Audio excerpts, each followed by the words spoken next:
पावन साधू संत जीवलग गोमटे ते करा माझे फारोजे तुमाशी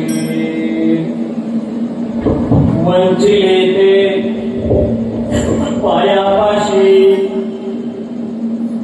वंचिले ते पायापाशी नाही यासी वेगळे गोमटे ते करा माझे भारोजे तुमाशी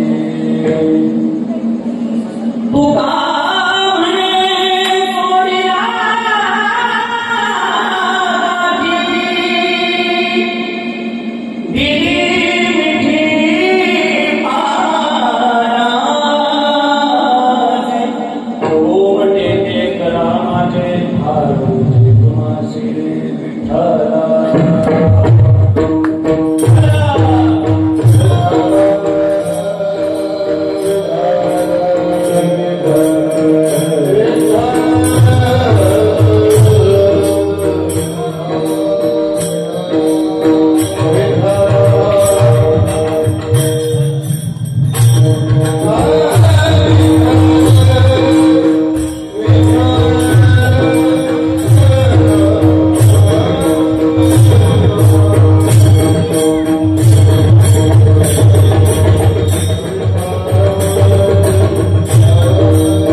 पायावरे या वारकरी संतांच्या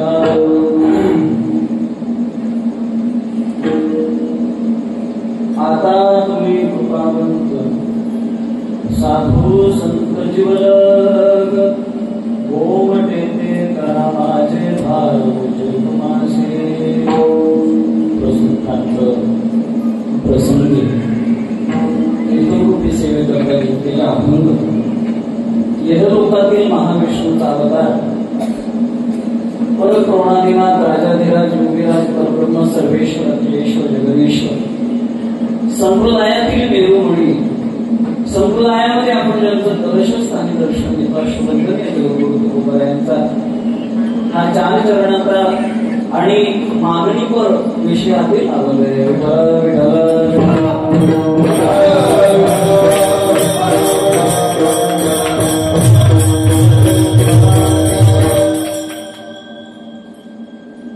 अर्थात सालाबादप्रमाणे चालत असणारा या अखंड हरिनाम सप्ताहाचा आजचा 7वा दिवस आहे आणि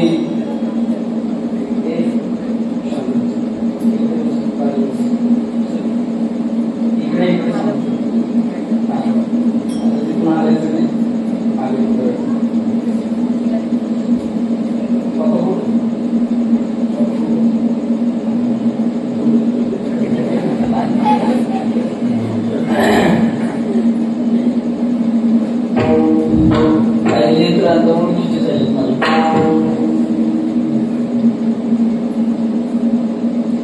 अभिप्राय देणं हे गरजेचंच असते कोणाकडे आणि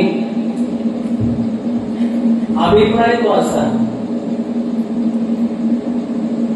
खरंच काही वेळा समाजाकडून एखाद्या व्यक्तीला मोठे करून दिल्या जातं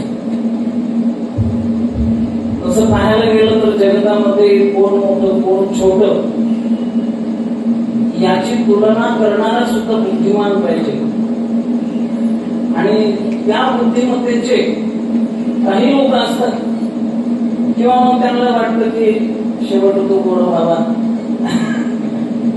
पण आमचं गोड का बारोड का काय दिवसा नाही चिंतन ऐकायला भेटतंय का नाही ते पण माहिती नाही तुकारांचं माझं गायब मात्र भरपूर ऐकायला भेटतंय कदाचित त्याकरता असेल म्हणून आजची माझी नियुक्ती सर्व गावकऱ्यांनी या ठिकाणी केली साहेबांनी फोन केला तुमचीही फोन केला मला आणि मी पुण्यामध्ये काही पत्रिका सांगतेच्या वेळेस होतो आणि आजच्या या कीर्तनाचं विशेष असं आहे की मी आळंदीतून आलो आणि सप्ताहातील कुठलं तरी एक कीर्तन कुठल्या तरी क्षेत्रातलं असं फार गोड कीर्तन तुम्ही काल श्रवण केलं गेल्या 7 दिवसापासून रोजची कीर्तन गोडच आहे आणि मागणीपर विषयासाठी असा विशेष व्यक्ती निवडावा लागतो जो समाजाला सांगतो की आपण भगवंताकडे काय मागा आणि मागणारा आपल्या दृष्टीत छोटा असेल पण योग्य मागणारा जगद्गुरु तुकोबारायासारखं सुद्धा असतो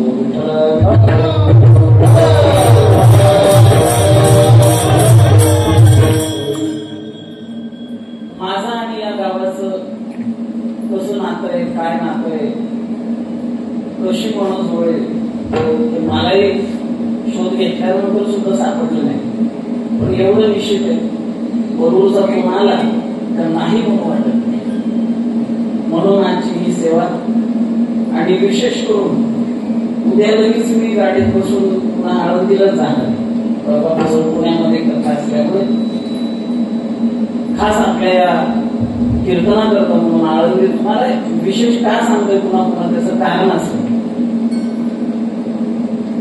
कारण आळंदीच्या पायाचा मातीचा पायाला झालेला स्पर्श जो असतो ती माती इथपर्यंत येणं आणि पुन्हा इथल्या मातीला घेऊन जाऊन तिथं पावन करणं हे फार महत्वाचं असतं म्हणून आळंदीतून येणारा पंढरीतून येणारा पैठणमधून येणारा त्र्यंबकेश्वर मधून येणारा तो एक व्यक्ती नसून त्या व्यक्तीसोबत एक मायबाप ज्ञानोबरायांचं ज्ञान तुकोबारायांचं वैराग्य शांतीब्रह्म एकनाथ महाराजांची शांती किंवा नामदेवरायांची ही भक्ती ही या स्वरूपामध्ये आपल्याला इथे पाहायला मिळते.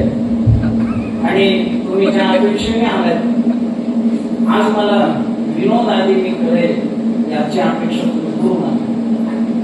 आणि तो घडला तो मी केला नाही असंच तुम्ही समजून घ्या. बरोबर आहे का? तुमच्याकडे पाहिजे याला विनोद म्हणतात. मला सांगायचं असं खूप आनंद वाटतोय मला पुन्हा बरोबर मोदी घेऊन फार वेळ न लावता राष्ट्रवादी टाइम झालाय 10 वाजून 10 मिनिटं 11 वाजून 10 मिनिटाला कीर्तन सुटेल.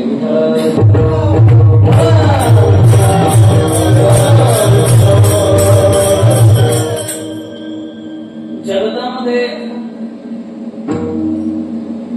या मानवी देहाला जन्माला आल्यानंतर काही गोष्टी ध्यानात ठेवाव्या बरं मरेपर्यंत. माणसं असं आहे ना ज्यांचे आपल्यावर उपकार आहेत त्याला फार लवकर विसरतात आणि ज्याने अपकार केलेले आहेत ज्यांनी छळ केलेला आहे ज्यांनी त्रास दिलेला आहे त्याला मेल्यानंतर सुद्धा विसरत नाही. हा माणसाचा स्वभाव. म्हणून माणसाने ज्यांनी आपल्याला छळलंय त्रास दिलाय एखादी वेळेस त्यांना विसरलं तर चालतं पण ज्यांनी आपल्यावर उपकार केलेले त्यांना माणसाने देवापुढे उभं राहिल्यानंतर सुद्धा न विसरता देवाला सांगावं की या व्यक्तीचा आमच्यावर फार मोठं ऋण आहे.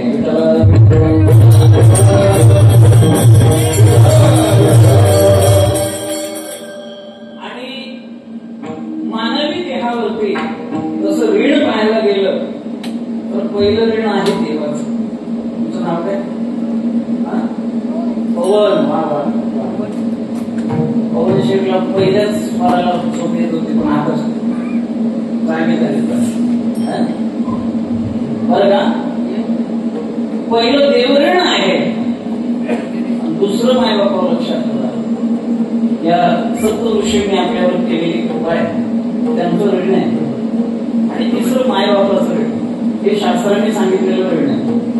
आणि त्या पलीकडं मला वाटतं की हे दोन ऋण आपण निश्चितच ध्यानात ठेवले पाहिजे. एक आपल्या मातीचं म्हणजे देशाचं आणि दुसरं मायबापा लोकांनी केलेलं आपल्यावर उपकार त्याचं ऋण आपण माणसाने विसरू नये.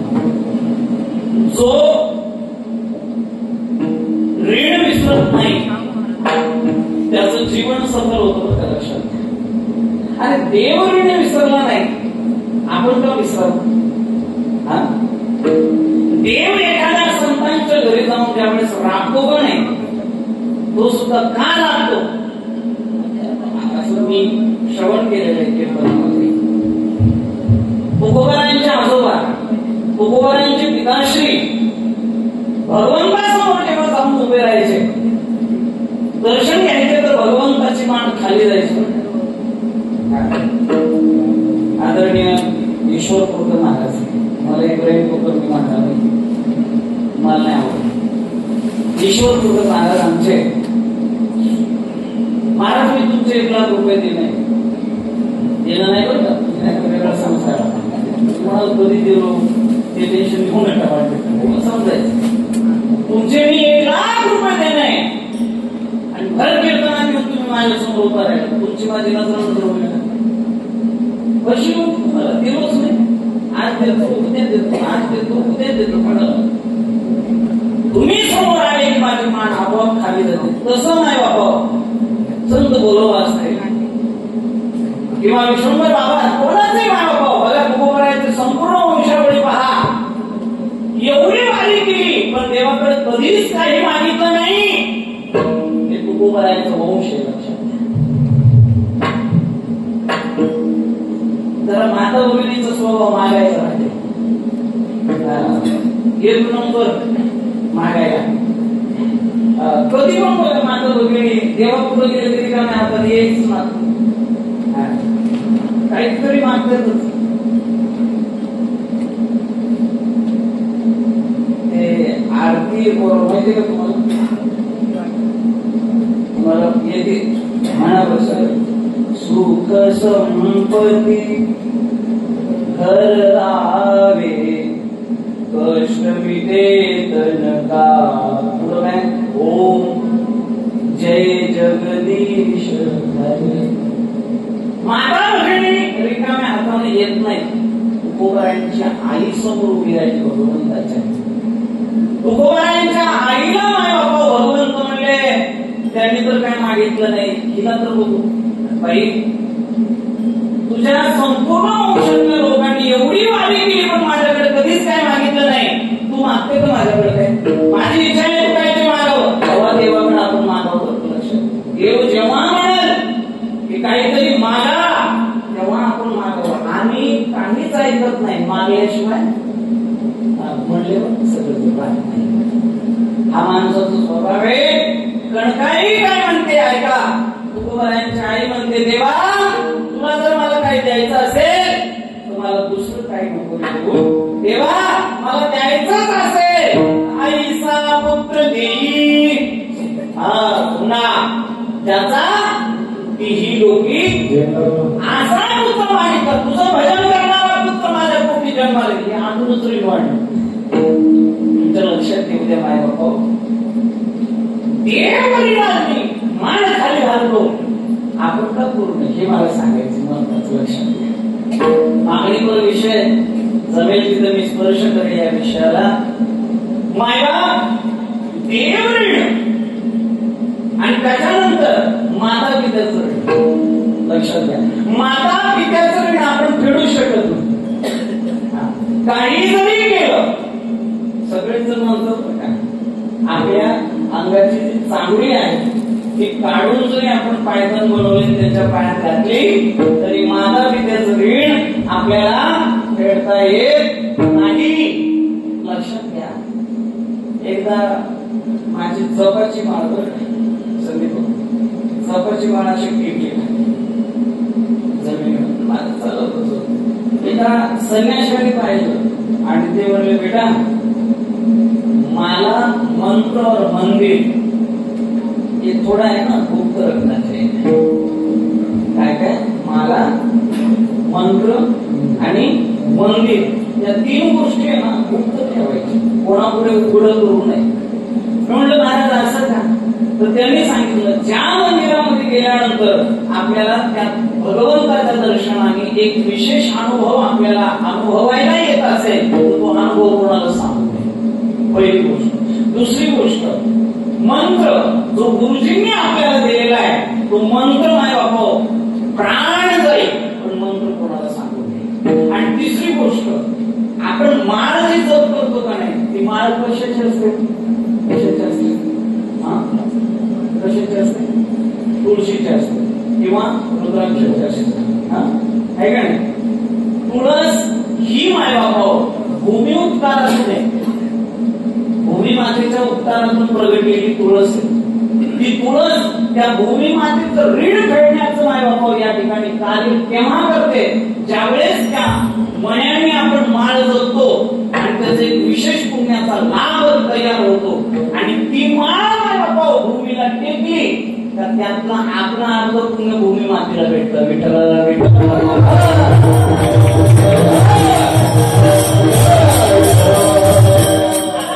सांगायचं असं की भूमी मातेनं केलेले उपकार जे आहेत हे तुळशीवर असणार ऋण काय होतो त्या ऋणातून मुक्त होण्याचा तुळस काय करते? आपलं पुण्य आणि त्या माळेतून प्राप्त झालेलं पुण्य त्या भूमी मातेला देते. तुम्ही जेवढे लोक बसलेले आहात तुमच्यावरती कोणी ना कोणी कशा ना कशा प्रकारचा उपकार केलेला आहे आणि तुमच्यावर कोणा या ठिकाणाचं तर ऋण 100% आहे.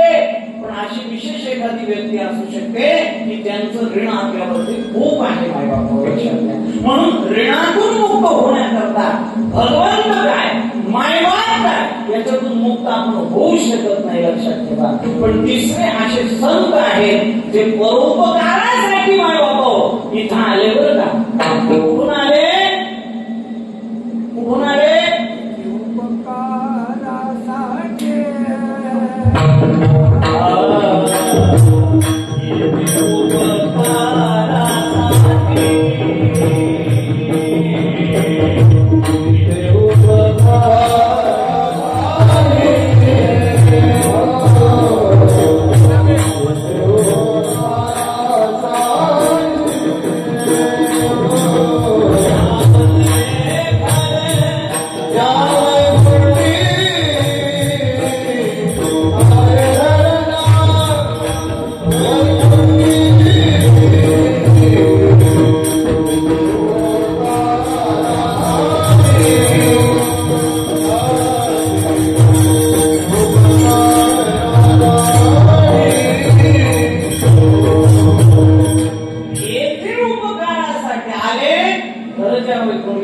स्वामी वैकुंठवासी आलो याचे कारणास बोलिले जे साज भावे भरताया झाडो संतांचे मात आळ आणि भर माय बापा संतांचं येणं हे आपल्यावरती फार कृपा करण्याची मी नेहमी करतात असं कथेत कीर्तनामध्ये म्हणत असतो. तुमच्या दोघांचं जर इथं बसल्या बसल्या भांडण झालं पण का भांडण झालं उगं समजा करू नका. तुमचं नाव काय बाबा आता काय भांडणाचं वय राहील काय तरी मी मात्र ऐक नको. आमचा नाव खूप वाकलं होतं का असं एवढं वाकलं होतं तरी मी असंच एवढं वाकलं होतं. मी बाबा तुला ढोकळून दिलं तर पडतीच माझी डोकं माझी वाटून लावून आणि माय बाबा लक्ष घ्या मला सांगायचं असं तुमच्या दोघांचं भांडण झालं करायचं नाही. आणि मग भांडण झाल्यानंतर इथल्या लोकांना खूप समजून सांगितलं पण दोघंही ऐकण्याचं तयारीत नाही. भांडण कुठं जातं पोलीस चौकीत आहे की नाही. पोलीस चौकीत गेलं पोलीस समजून सांगायला गेले पण ऐकच ना दोघंही आणि मग भांडण कुठं गेलं तिथून कुठं गेलं कोर्टात गेलं. कोर्टात गेल्यानंतर दोघं कोणाची भेट घेतात जाऊन जेलची भेट घेतात का. जज साहेब यांना असं म्हणतात नाही जज साहेब यांना असं म्हणतात तुम्हाला म्हणता येते का. कुठं जावं लागते तुम्हाला कोणाकडे जावं लागते वकिलाकडे जावं लागतं बरोबर आहे. वकिलाकडे जावं लागतं आणि इथं घडलेलं काय खरं काय खोटं ते सगळं सांगावं लागते. मग खऱ्याचं खोटं कसं करायचं ते त्यांना इथं नाही की वकील कोण नाही तर उद्या मला बोलवायचे मला सांगायचं असं नाही बाबा हो. जसं आपल्यातली भांडणं हे डायरेक्ट कोर्टामध्ये जजला जाऊन नाही सांगतायत तसं जीवाचं मायबाप दुःख हे जीवाला भगवंताकडे मांडता येत नाही म्हणून जीवानं मायबापा कोणाकडे जायचं असतं कोणाकडे जायचं असतं संतांकडे जायचं असतं मायबापा. मी नेहमी म्हणत असतो की आत्म्याला परमात्म्याची भेट घ्यायची असेल तर मधी महात्मा रूपी शिवली पाहिजे.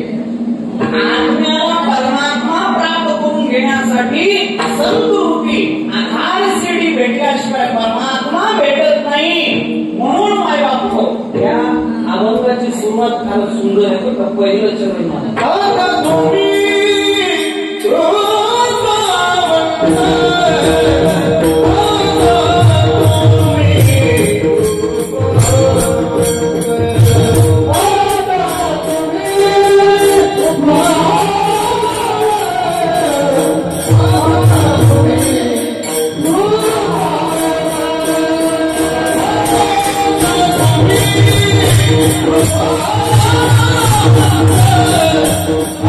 Oh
असेल, वर्तमान असेल किंवा भविष्य काळ असेल, या तिन्ही काळाला न्याय द्यावा लागतो तर त्याचं जीवन सत्व.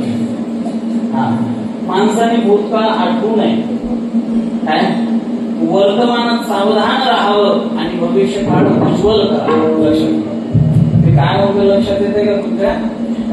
गुरुजी तुमच्या काळामध्ये तुम्ही ज्यावेळेस 20 वर्षाचे होता तेव्हा गोड तेल कसं किलो होतं सांगता येईल का? साधारण 250 रुपये किलो होतं. आता कसं किलो आहे? आता कोणतं काळ चालू आहे? तुमच्या भूतकाळातलं विचारलं ना तुम्हाला, आहे का? 20 वर्षापूर्वीच म्हणजे भूतकाळातलं विचारलं तेव्हा 250 रुपये किलो होतं, बरोबर आहे? आता कसं किलो आहे गोड तेल? कोणाला दुकानदार कोण आहे? कोणी दुकान कसं? हो कसं किलो आहे? खरं ते सांगा, वाढलं सांगू नका. 160 रुपये किलो आहे बघा. भूतकाळात जर आता भांडत बसले आणि 250 रुपये किलो होता आमच्या काळात, एवढं पैसे ठेवला का वाटते की नाही तुम्हाला? असं मी म्हणलो तर त्याला राग येईल का नाही? तरी त्या असं किती विशेष आहे असं लागते. असं हे बघा, भविष्य काळ आणि वर्तमान काळ फार महत्वाचं आहे. प्रत्येक संतांनी किती विशेष आहे, प्रत्येक संतांनी जे मागितलं का नाही वर्तमानाच मागितलं. कोणी म्हणत बघायचं का त्यांनी मागितलं ते आमच्या काय कामाचं आहे, बरोबर आहे ना? त्यांच्या काळात त्यांनी मागितली मोकळं झाले. आता तो काळ राहिला का? काळ बदलला, पण तो आताच म्हणतोय. आता काही लोक येतात जन्माला, जीवन जगतात, मरून जातात, कोणत्याच कामाचे. काही लोक जन्माला येतात, जीवन जगतात, मरून जातात, 4 दिवसात लोक त्यांना विसरतात. पण काही लोक येतात आणि ते गेल्यानंतर सुद्धा शरीराने ते मायबापा त्यांच्या विचारानं ते चिरकाळ प्राप्त होतात. ते लोक आता सुद्धा आपल्यावर उपकार करतात.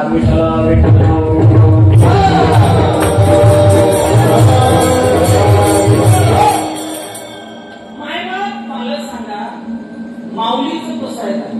सुरुवातच आहे आता,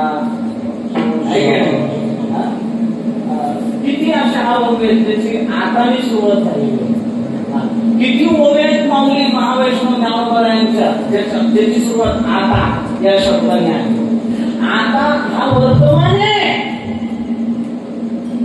काय एका अगोदरच मला शेवट आठवतो बरं का.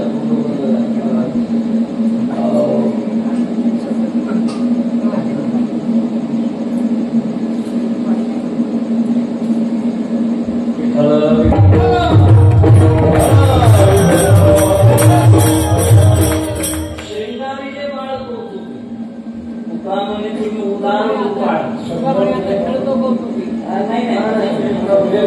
त्याची सुरुवात काय? आजीचे विठ्ठल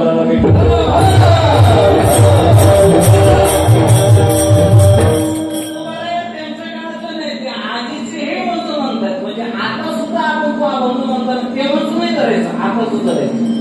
आता तुम्ही मायबाप, आता मला बोलवं जाता येत नाही आणि वेदांत मला येत नाही, पण माझी पद्धत ही अशा पद्धतीची आहे. बरं मला सांगा का हो दादा? हो दादा, झोपला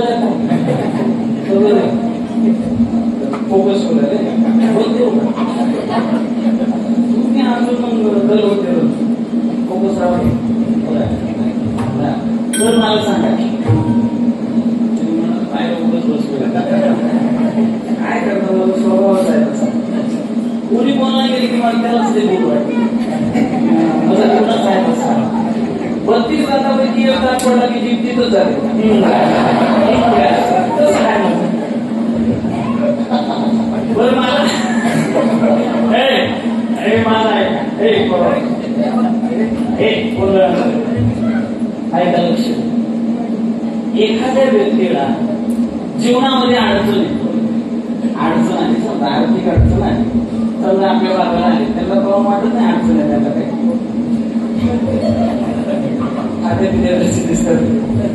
अडचण आली समजा.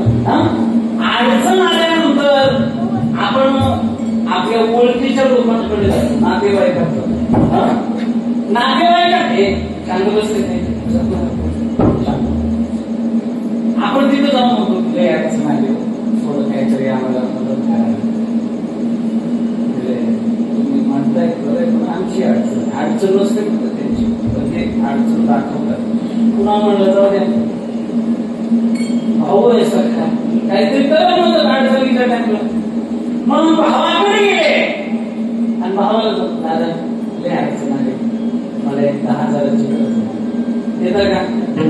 नाही काही बी म्हणून व्यवहाराच्या जागी नात्याच्या जागी ते माझ्याकडे नाही आणि आज तरी भाऊ म्हणतो. बापाकडे गेला, बाप म्हणला तू जी नोकरी करतेस एवढे पैसे तुझ्याकडे येतात, आता त्यानं वेगळंच लावलं, त्याला म्हणलं याला उठच मागलो, तिथूनही उठलं आणि शेवटी माय बापाला त्याला वाटलं की चला सासरवाडीत त्याला उभंच केलं आणि करतच नाही. आलं कोणाला केलं असेल तर भाग्यवान. मायबाप मला सांगायचं असं की त्याला मात्र एका व्यक्तीविषयी विश्वास आहे बरं का, त्याला विश्वास आहे की हा माणूस मला दिल्याशिवाय राहणार नाही, म्हणून शेवटचा पर्याय त्याच्याकडे गेला. त्याला जाऊन सांगितलं, नातेवाईकाकडे गेलो, सख्या भावाकडे गेलो, बापाने दिले नाही आणि एवढं सांगतो तुला सासरवाडीत सुद्धा मला उभं केलं नाही, आता शेवटचा पर्याय काय? आता शेवटचा पर्याय. तसं जीव माय बापावर ज्यावेळेस पूर्ण त्रासला जातो त्यावेळेला त्याच्यावर कृपा करणारे त्याला खरे दिसतात, तेव्हा तो म्हणतो आता तुम्ही साधू संत आणि तुम्हाला सांगतो कृपा करणारे जीवलगच असतो. आता रक्ताचे असतात का नाही मला माहिती नाही, मला एक अडचण आली नवीन जेव्हा आलो 2009 मध्ये आणि वस्तूला मी बांधकाम सुरू केलं आणि विद्यार्थ्यांची सोय करायची होती. 43 विद्यार्थी पहिल्यांदा माझ्याकडे आले होते आणि कसं करायचं म्हणून एक हॉल त्यांच्यासाठी बांधावा, एक किचन आणि एक आपल्यासाठी रूम बांधावी असं म्हणून तिथं बांधकाम सुरू केलं.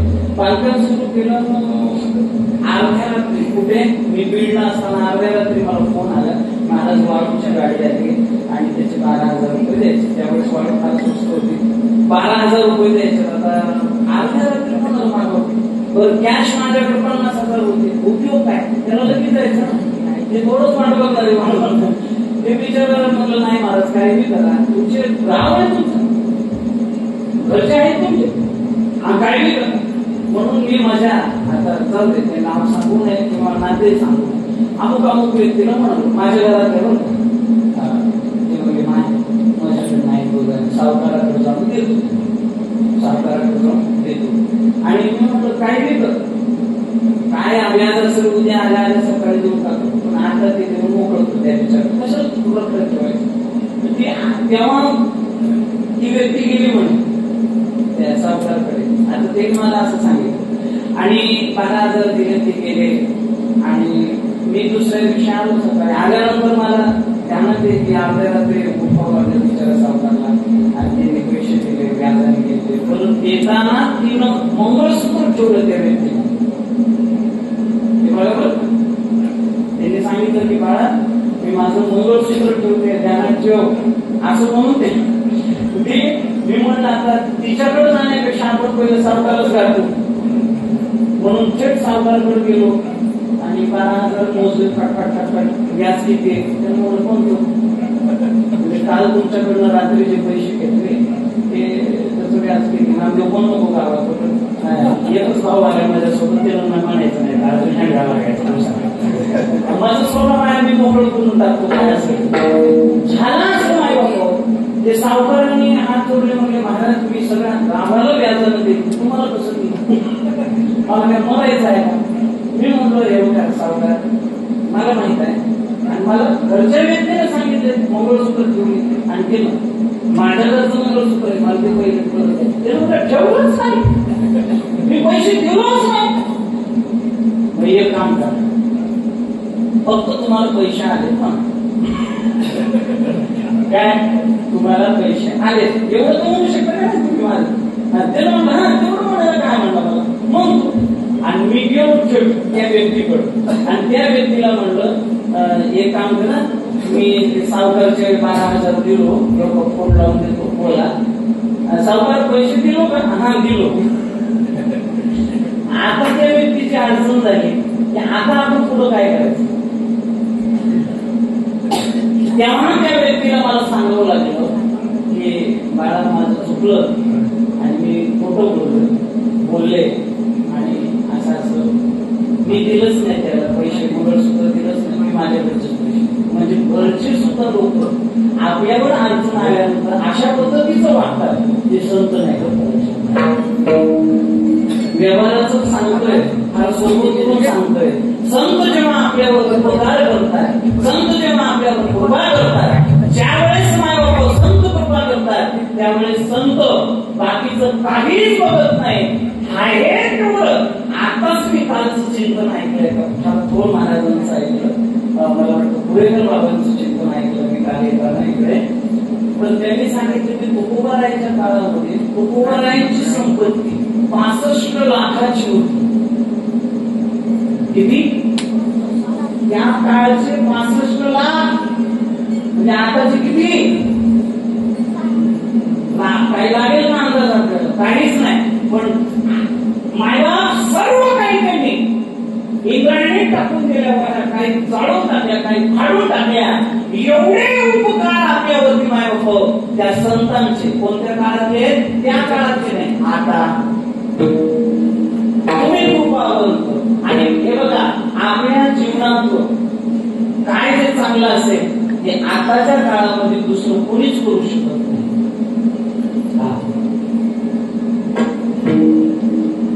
बरोबर आहे ना तुम्ही गावातच ना बाहेरच्या ना कोणत्या गावचे थोडक्यात लग्न झालंच असेल किती मुलं तुम्हाला किती मुलं हा एक मुलगा नाही घाबरू नका विश्वास करणं लहान आहे बरं मला सांगा लग्न करणं चांगलं नको आहे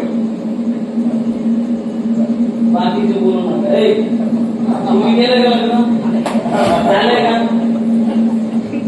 लग्न करणं चांगलं नको आहे खरं सांगा बसले तुम्हाला जे वाटतं ते बरं झालं तुम्ही सुखी आहात का चुकीचा जमल्या चांगली जोड लागली तुमचे चेहरे पण सुखी आहात असं वाटणं की तुम्हाला जेवढे तुम्ही बसलात ना मायबा हे बघा प्रत्येक संतांनी या संसाराबद्दल सांगितलेलं आहे की संसार कोणी सुखी नाही जगी ऐसा सुखी असा कोण आहे विचारूनी म्हणा तुझी शोधवणे पाहे तेव्हा माय बाबा जो देखे सो मला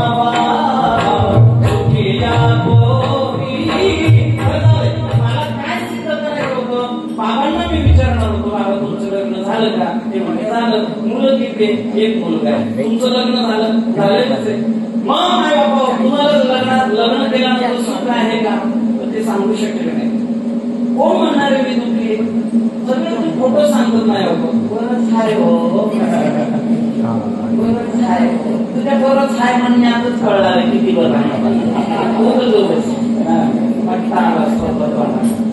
माय बाबा इकडे लक्ष द्या फोटो सांगितलं मी कोण सांगूनच कळते माणूस किती सुखी हे बघा विशेष लक्ष द्या कोणी सुखी नाही बरं मला सांगा लग्न केल्यानंतर सुख आहे का लग्नाच्या आधी सुख आहे तुमचं झालं लग्नाच्या आधी सुख आहे पण बाबांनी सांगितलं मग मला सांगा लग्नाच्या आधी सुख आहे लग्न झाल्यापासून दुःख होतपर्यंत दुःख आहे मग आपण आपल्या लेकरांची लग्न का लावायची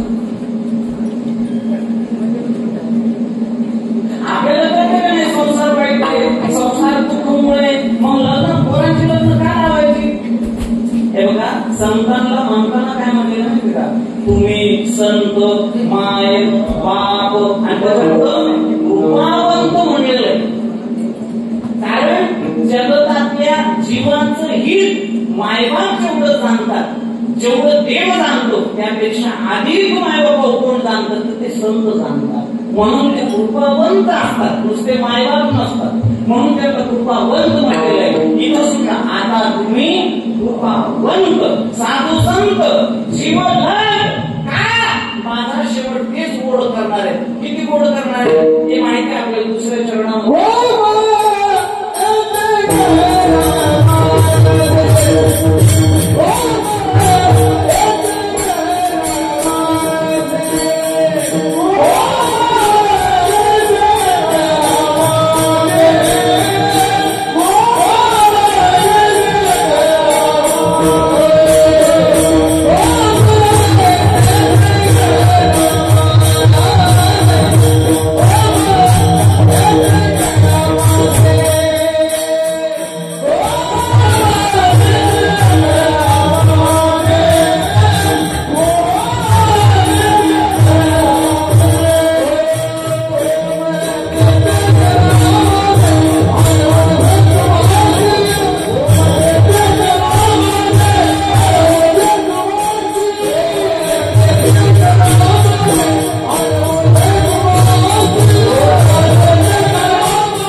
तो ऐकतोय असा आपला विश्वास बसेल का? सगुण आणि निर्गुण तो आहे का नाही हेच आपल्याला जीवाला माहिती नाही. तुझं सगुण मनोती सगुण निर्गुण एक. मला सांगा तो आता खरं काय झालं तुम्हाला सांगू का? देव या भूतलावरती कशासाठी आले? देव कशासाठी आले? एक तर कंसासाठी आले, नाहीतर रावणासाठी आले. म्हणजे एक तर राक्षसाला उद्धरण्याकरता आले किंवा भक्तासाठी आले. दोनच गोष्टीसाठी देव आले. बरोबर आहे? देव जेव्हा भूतलावर येतो एकतर तो पवित्र नाय साधूनाम विनाशाय दृष्टिकाम धर्म संस्थापनार्थाय संभवामी युगे युगे. देव जेव्हा येतो त्यावेळेस एकतर कंसासाठी येतो, नाहीतर राधेसाठी येतो, रावणासाठी येतो, नाहीतर हनुमंतासाठी येतो. तर त्यातले दोन्ही पैकी आपण कोण आहे? आपण हनुमंत आहे का रावण आहे?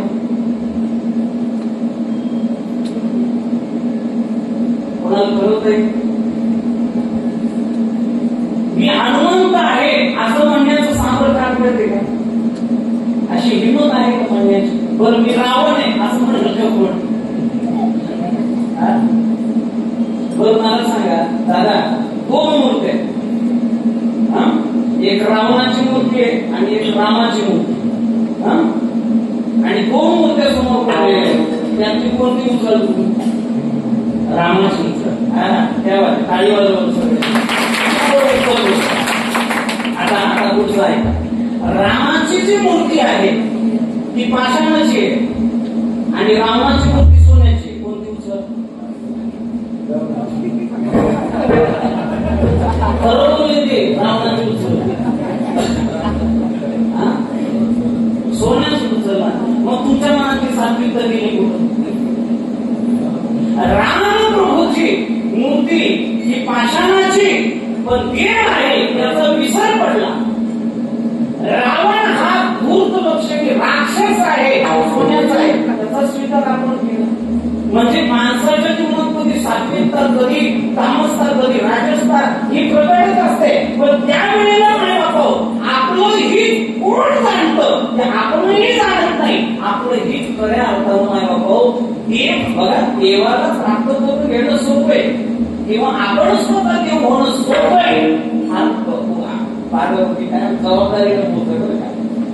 देव देव देव म्हणजे काय? देव देव देव म्हणजे काही विशेष नाही. तुम्हाला हे अजून विशेष वाटेल हे पुस्तक बोलायला देव देव देव म्हणजे दुसरं काही नाही.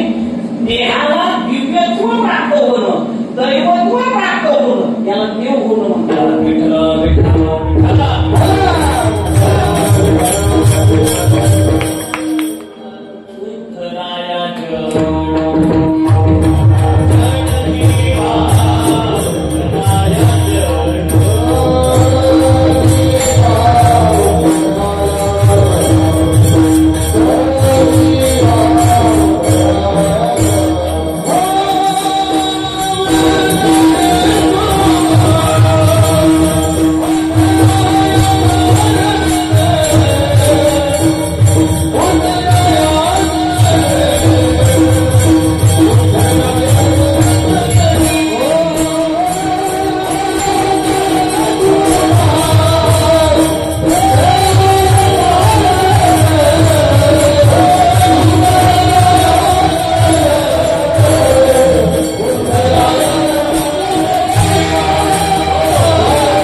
विठ्ठल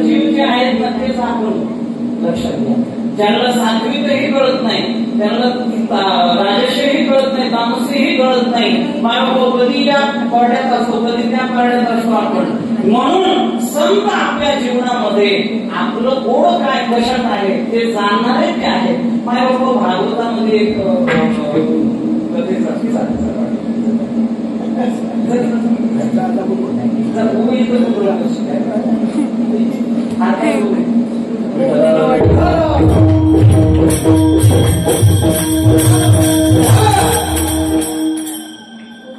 कीर्तन ऐकायला चांगलं पाहिजे बरं लक्षात घ्या. चंचलता नाही झाली पाहिजे म्हणायची.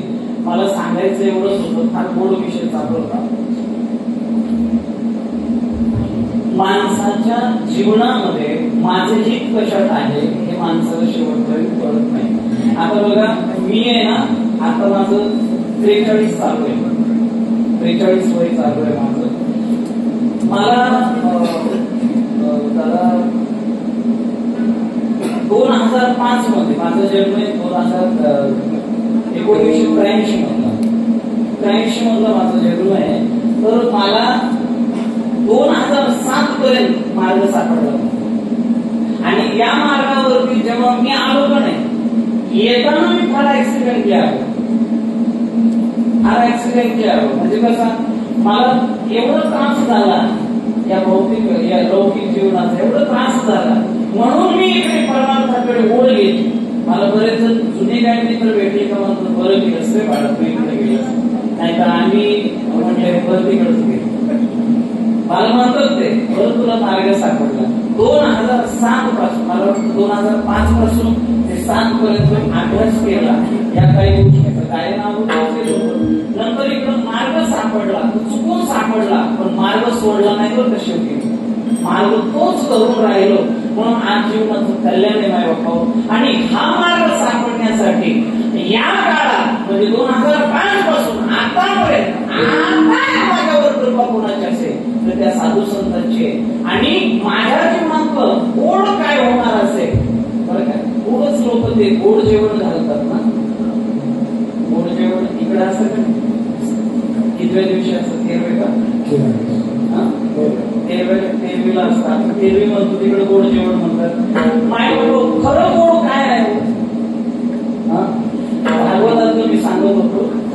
मुलामुळे गडबड झाली.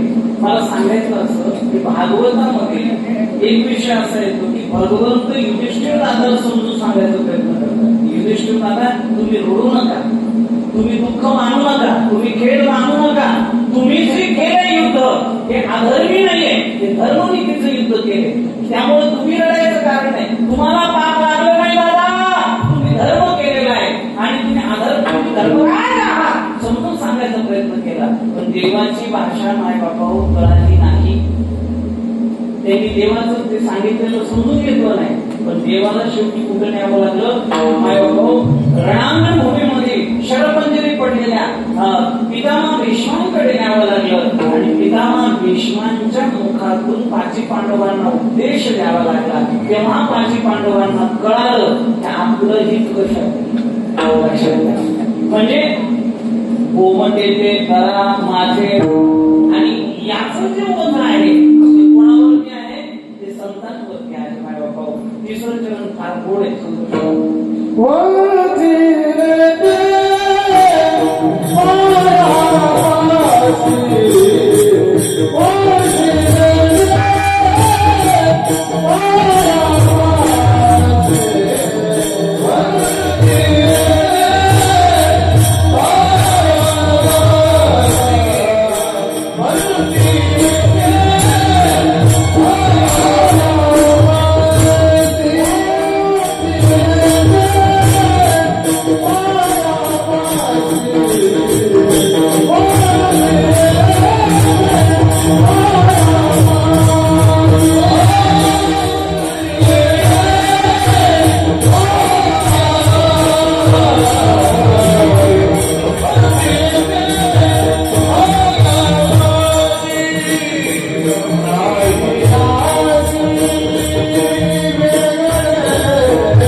तेव्हा वाटतं आज तर ते पहिलं पासूनच, पण त्याला लक्षात येतं किंवा त्याला वाटतं की आता माझं कोणी, आता माझं कोणीच नाही, ना लेकर माझे, ना नवरा माझा, ना माहेरचे माझं, कोणीच माझं नाही. असं ते काय येतो त्यावेळेला माय बापा आपण त्यावेळेला घर सोडून द्यायच्या लायकीचे नसतो.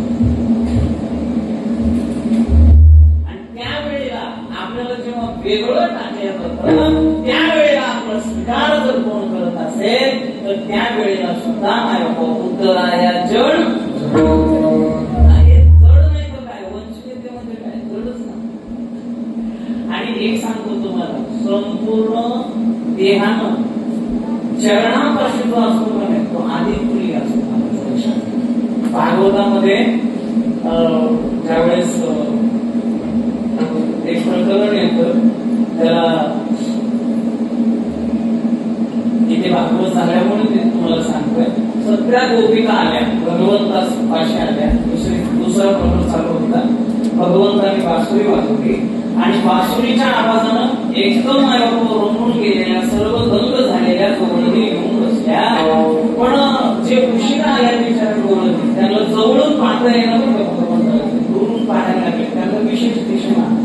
पायापाशी बसली ना त्या गौरवीचे अष्ट सात्विक भाव जागे झाले आणि तिने त्याच्या पायाला मिठी मारली.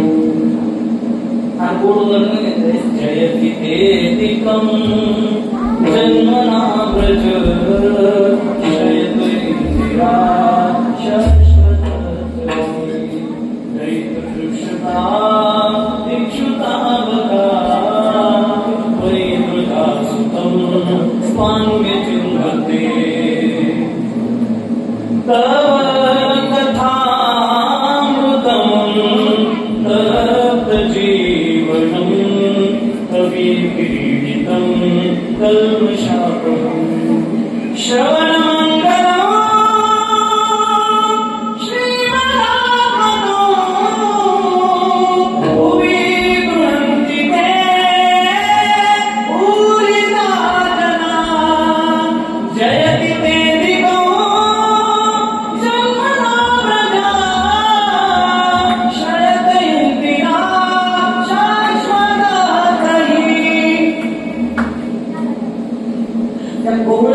देवाच्या पायाला मिठी मारली. सांगा या समाजात सगळ्याचा स्वीकार केला जाईल. वेशीचा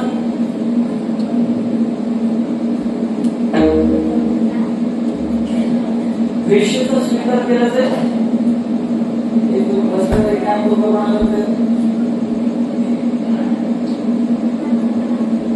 तिथे बसलं ते बसलं या मुलांना करते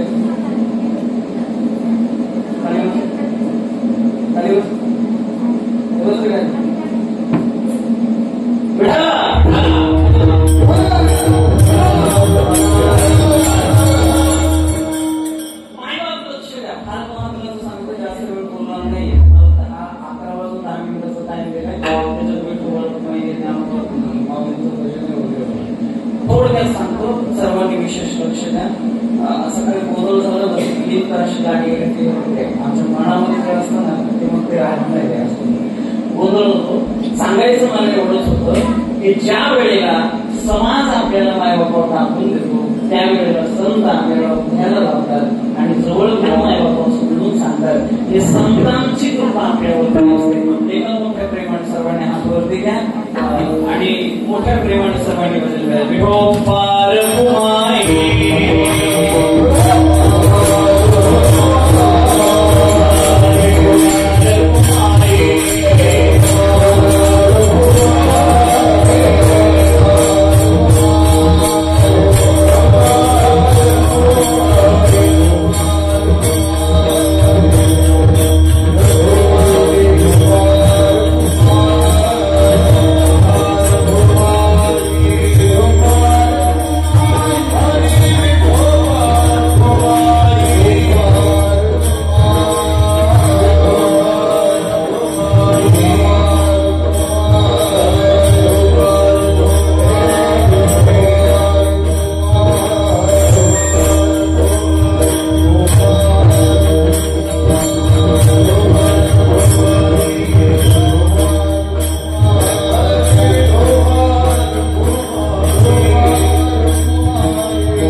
ज्यावेळेस आपण मरतो त्यावेळेला आपली विशेष सोय केली जाते. गावाच्या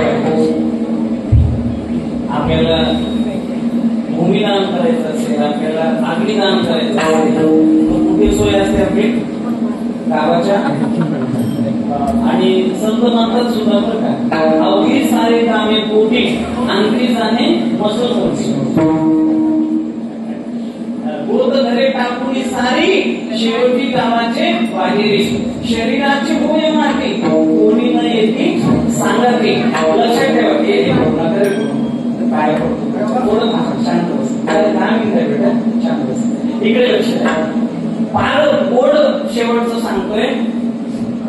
संत मंडळीमध्ये, सर्व संतांच्या मांदियाळीमध्ये एवढ्या भाग्याचे कोणते संत आहेत की ज्यांना पांडुरंगाच्या मंदिरात आणि भगवंताच्या गाभाऱ्यासमोर माय बापो अग्निदान देण्यात आलं, त्या लेखीचं नाव आहे. आणि त्या लेखीला माय बापा वेशेची कन्या म्हणून सगळे ओळखत होते. कानोपात्रीचं सांगतो मी.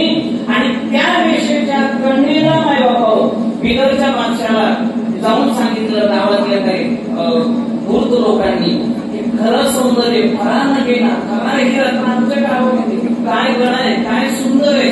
पानाचा विडा खाऊन जर तिने रस केला तर कंठातून उतरणारा रस सुद्धा सुस्पष्ट दिसतो. एवढी कोमल आंबकांती त्या कानोपात्राची, आणि तीच तुमच्या समोर नाहीये. बादशहाने सांगितलं जा घेऊन या. ज्या स्थितीत असेल त्या स्थितीमध्ये ऐकत नसेल तर फरफटत ओढत माझ्याकडे घेऊन या. कानोपात्रीला तेव्हा कळालं माय बाबा कानोपात्रा पांडुरंगाच्या दर्शनाला जाते. मंगळवेढा आणि पंढरपूर ठाकूर नाही करत. कानोपात्रा ज्यावेळेस माय बाबा पांडुरंगाच्या मंदिरासमोर त्या महाद्वारात उभे, त्यावेळेस त्या शिपायाने घेतलं होतं, हे काने आदेश आम्हाला, जर नाही आली तर तुला या पेढ्याने चोपडून आम्ही पडत नाही. कानोपात्रीनं हात जोडले, म्हणाले दादा एकदा फक्त पांडुरंगाचं दर्शन होऊ दे. एखाद्याच्या बोलण्यात सुद्धा एवढं गोडवा असतो आणि एवढं रसाळ वाणी असते माय बापा की त्याचं ऐकावंच वाटतं. भांडण किती होत्या गावात श्रेष्ठ ऐकली माझं थोडं शांत, एवढे क्रोधाला आले शांत होतं. कानोपात्रीची वाणी आहे माय बाबा, तिथं भगवंत रंगून जायचा त्याच्या स्वरात, त्याच्या शब्दात. जगत काय रंगणार नाही. कानोपात्रीला माय बाबा त्या शिवाने सांगितलं जा बेटा हे दर्शन दे. आणि कानोपात्र गेली आणि जाऊन माय बाबा पांडुरंगासमोर उभी राहिली. पांडुरंगाला डोळे भरून पाहिलं आणि पांडुरंगाच्या मायबापा समोर काय म्हणावं कानोपात्रीने, भगवंता हा देह जन्माला आल्यापासून हा तुझ्याच कामी लागलाय, तुझ्यासाठीच मी गाते रे, तुझ्यासाठीच मी नृत्य करते रे, सर्व काही मी तुला अर्पण केलंय देवा. मग या देहावरती जेवढा तुझा अधिकार आहे त्या बादशाहाचा नाही देवा, माझा बादशाह तर तू आहेस रे देवा भगवंता. म्हणून मायबापा तिने भगवंताच्या पायाला मिठी मारली आणि मायबापा आपले प्राण त्यागले. प्राण त्यागल्यानंतर माझे लोक म्हणले हे कानो हे बाळा झालं का दर्शन, माझ्या लोकांना येऊ दे ना बेटा, हो ना बाजूला, अगं थांब ना, हो बाजू. म्हणून एका महिलेनं जाऊन खांदे धरले, बाजूला घ्यायला लागले. आता काना राहिली नसती मायबापा, काना भगवंताची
गाठी सुद्धा आदल्या गाठी कधीच पाहिजे, कधी देव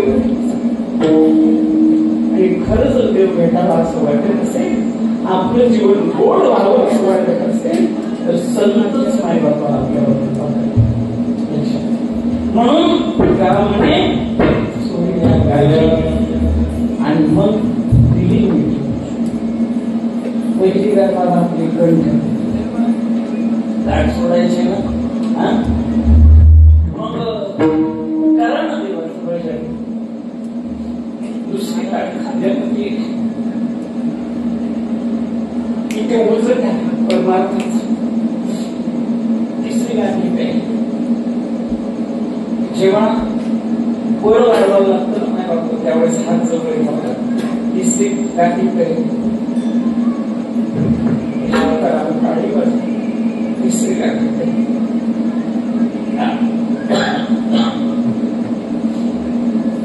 नंतर गुडघ्यात आहे, नंतर पायात आहे, एक एक गाठ जेव्हा सुटली ना माझ्या बाबा तसे तसे आपण देवा पुढे सर्व भागीदास झालो त्यांचं देची माते ज्ञानेश्वर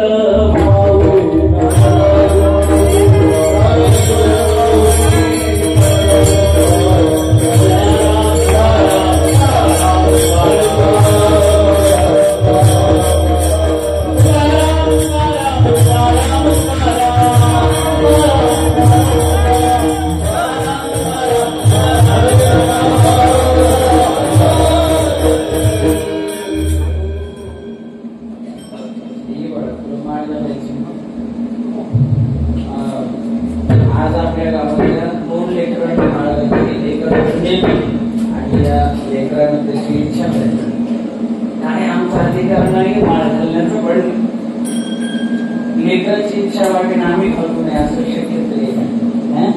आणि मला वाटतं की गावातल्या तर कोणाकोणाच्या गळ्यात माळ आहे हात वरती करावं, त्याच्या गळ्यात माळ आहे, बाकीचे काय पाकिस्तानच्या बाबा तुम्ही आणि आता एक काम करा, या लेकरानं जे माळ घातले अशी आपली वृत्ती व्हावी. उद्याचा 8वा दिवस कथाकार फार मोठे आणि फार मोठे कथा प्रवक्ता कीर्तनकार आपल्या वैभव आहे. सगळ्यांनी खाल्याचा प्रसंग पाहता उद्या ज्याची इच्छा होती त्यांनी माळ घेऊन यायची घरून आणि कीर्तन झाल्यानंतर महाराज जेव्हा बसले त्यांच्या हाताने माळ घाला आणि आपला मार्ग सुरू करा. येते करा माझे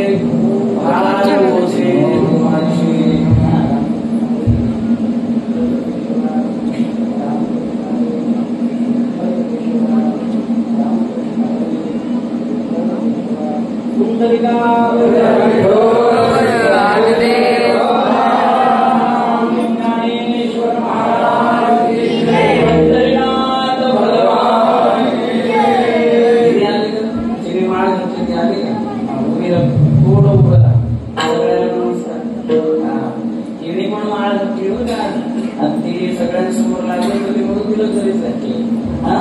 आता सर्वांनी याच्यातून आपण एक काय म्हणतो आपलं नाशिक माय भगवंताच्या आदरणीय महाराज म्हणते चालू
कृपेने आणि सर्व गावकऱ्यांच्या सहकार्याने अखंड हरिनाम सप्ताह मोठ्या उत्साहात आनंदात जल्लोषामध्ये आपण साजरा करत आहात. आपण भक्ती मार्गात आज 7 दिवस आपण भक्ती मार्गात बोललेलो आहोत. तरी आपल्याला प्रति पंढरपूर येथे आपल्याला आता आपला साक्षात्कार झालाच असेल. तर आपण सर्वांनी 7 दिवस आनंदामध्ये भक्ती याच्यात नावून निघालं.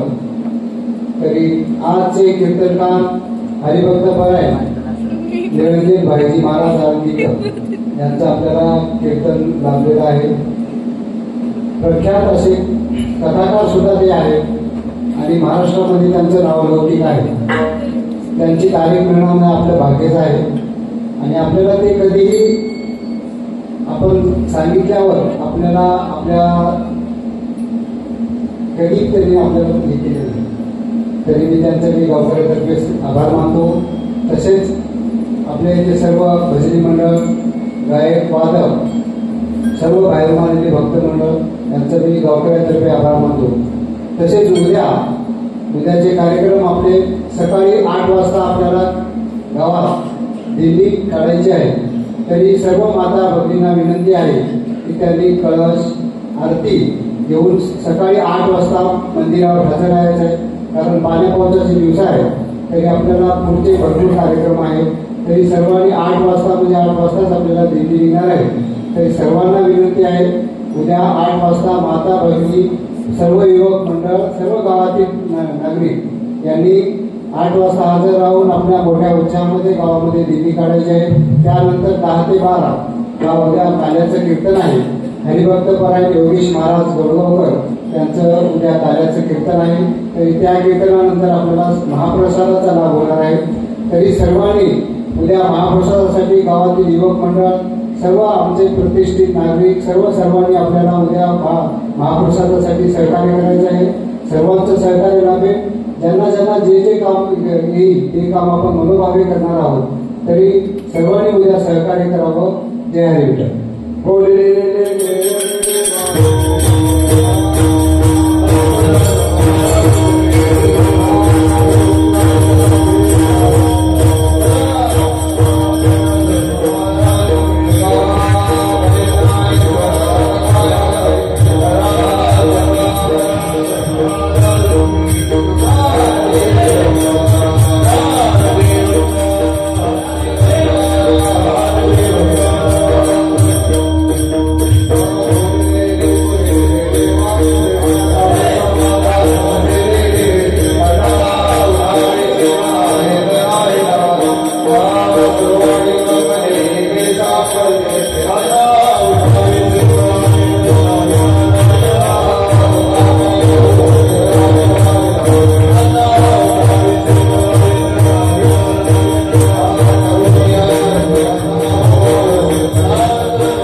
भगवान नाही राहिले आता भगवंत झाला आता